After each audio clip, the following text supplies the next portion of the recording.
لیکن جو اچانک حادثہ ہوتا ہے، بیوہ عورت جو ہے اس کا ظاہر ہے کہ شوہر جب وہ اچانک جو ہے مرتا ہے، اور اس کے بارے ہم کہہ نہیں سکتے کہ کل رات کو ہی ان لوگوں نے آپس میں جو ہے وہ جسمانی تعلق قائم کیا ہوگا، تو عدت جو ہے وہ اس لیے رکھی گئی تھی تاکہ عورت جو ہے وہ اپنے گھر کے اندر ہی رہے، اور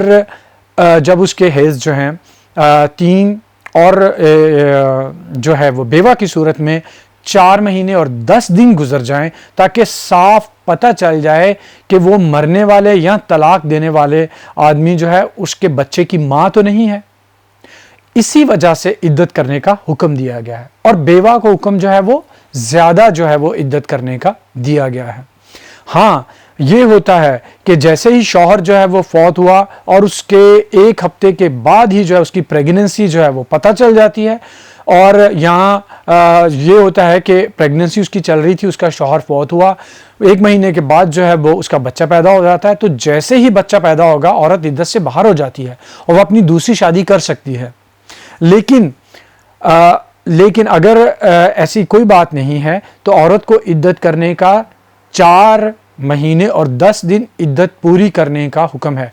میں عالم نہیں ہوں، نہ کوئی میں مولوی ہوں، نہ کوئی میں مفتی ہوں، اگر میری بات پہ آپ کو یقین نہیں ہے تو آپ کسی مولوی مفتی عالم سے پوچھ سکتے ہیں۔ اور اس دوران عورت کو عمرہ، حج، اور اگر کوئی بیمار ہے تو اس کی عیادت کے لیے بھی جانے کا حکم نہیں ہے کہ وہ نہیں جا سکتی۔ لیکن اس ڈرامے میں سین میں کیا دکھایا جا رہا ہے کہ فیصل قریشی کہتا ہے کہ تمہارا دل نہیں لگ رہا، تم گھر بیٹھے بیٹھے پریشان ہو جاؤ گی، ڈپریس ہو جاؤ گی، تمہیں میں باہر لے کے جاتا ہوں، اور اس کی ساس کہتی نہیں نہیں یہ عدت میں یہ کیسے جائے گی؟ تو فیصل قریشی کہتا ہے اسلام میں تو ایسی کوئی بات نہیں ہے۔ قریشی صاحب میں آپ سے مخاطب ہوں، آپ ماشاءاللہ بہت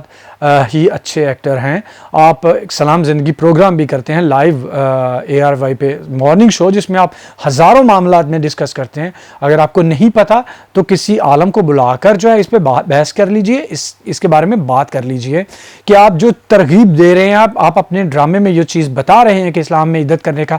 کوئی بات نہیں، تو صرف یہ لوگوں کی بنائی ہوئی بات ہے۔ اور سکینہ سمو جو ہے وہ فوراً کہتی ہیں چلی تو جائے لیکن لوگ کیا کہیں گے، یعنی کہ لوگ کیا کہیں گے اس وجہ سے وہ باہر نہیں جا رہی، اس وجہ سے نہیں کہ یہ اللہ کا حکم ہے۔ فیصل قریشی صاحب نے ماشاءاللہ جو ہیں وہ بہت ساری شادیاں کی ہیں، ان کی 3-4 طلاقیں ہوئی ہیں، اور شاید ان کو تو نہیں پتا کیونکہ انہیں عدت نہیں کرنی پڑی، لیکن ان کی جو بیویاں ہیں ان کو عدت کرنی پڑی ہوئی ہوگی، ان سے پوچھ لیجئے عدت کیا ہوتی ہے اور عدت کا کیا مطلب ہوتا ہے۔ اب ایک منجھے ہوئے اتنی دیر سے کام کرنے والے ایکٹر ہو، آپ کی والدہ جو ہیں وہ ایکٹرس ہیں، آپ کے والد جو ہیں وہ یہ کام کرتے رہے ہیں، آپ کو پتہ ہونا چاہیے کہ ایک آپ جیسے آدمی کے منہ سے نکلی ہوئی جھوٹی اور غلط بات جو ہے وہ کتنا بڑا امپیکٹ کر سکتی ہے ان لوگوں پہ جو پہلے ہی اس چیز پہ بیٹھے ہوئے ہیں کہ بھاگو بھاگو بھاگو، اسلام کو چھوڑ کے بھاگو۔ تو بھائی میں یہاں پر کوئی مقرر نہیں ہوں، تقریر نہیں کر رہا ہوں، میں ایک صرف سادہ سی نارمل سی بات کر رہا ہوں، کیونکہ حکم یہی ہے کہ اگر باطل اور غلط بات تم دیکھ رہے ہو تو اس کے خلاف جہاد کرو، ہاتھ سے نہیں تو زبان سے، زبان سے نہیں تو دل میں اس کا برا جانو، لیکن برا دل میں جاننا جو ہے وہ ایمان کا سب سے کمزور ترین جو ہے وہ درجہ قرار دیا گیا ہے۔ تو میں جو ہے آپ کو اپنی زبان سے کہہ رہا ہوں کہ آپ پلیز جو ہے یہ ساری چیزیں جو ہیں ان کو مت کیجئے آپ لوگ، اور پیمرا سے جو ہے میں گائز آپ سے کہوں گا آپ اس ویڈیو کو شیئر کیجئے تاکہ لوگوں کو پتہ چلے، اور پیمرا سے درخواست ہے کہ ان ساری چیزوں کو جہاں پر اسلام کے خلاف بات کرنے کی جو ہے وہ اجازت دی گئی ہے، اور ساری ان چیزوں کو ایسے ظاہر کیا گیا ہے جیسے یہ عام معاشرے کی باتیں ہیں، جبکہ عدت اسلام کی بات ہے۔ ہر ایک ڈرامے میں ARY پہ ایک اور ڈرامہ ہے نند، جس پر جو ہے سیم یہی بات جو ہے وہ دہرائی گئی کہ منال خان کو طلاق ہو گئی، اس کی بھابھی کہتی ہے میں نے آج پرچون کا سامان لینے کے لیے جانا ہے تو میں اس کو ساتھ لے جاؤں، تو سب کا بھائی دیتا ہے نہیں نہیں خبردار کوئی ضرورت نہیں ہے، تم اسے ساتھ نہیں لے کے جاؤ گی، تم اسے ساتھ لے کے جاؤ گی تو لوگ کیا کہیں گے؟ یعنی کہ یہ نہیں ہے کہا جا رہا کہ یہ اسلام کے بارے میں ہے، اسلام میں منع کیا گیا ہے، عورت جو ہے وہ بیمار ہو تو اس کو لے جایا جا سکتا ہے، ٹھیک ہے، لیکن اس کو باہر سیر کروانے کے لیے یا شاپنگ کروانے کے لیے عدت کے دوران جو ہے نہیں لے جایا جا سکتا، اور بلکہ جو ہے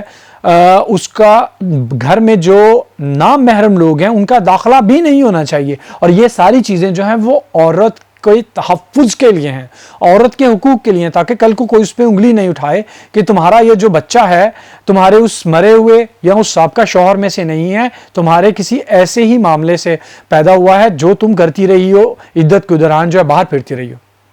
تو گائز میں جو ہے آپ سے اپیل کرتا ہوں کہ آپ اس ویڈیو کو شیئر کیجئے، لائک کیجئے، کمنٹ کیجئے آپ میرے اس ویڈیو کے بارے میں کیا سوچتے ہو، اور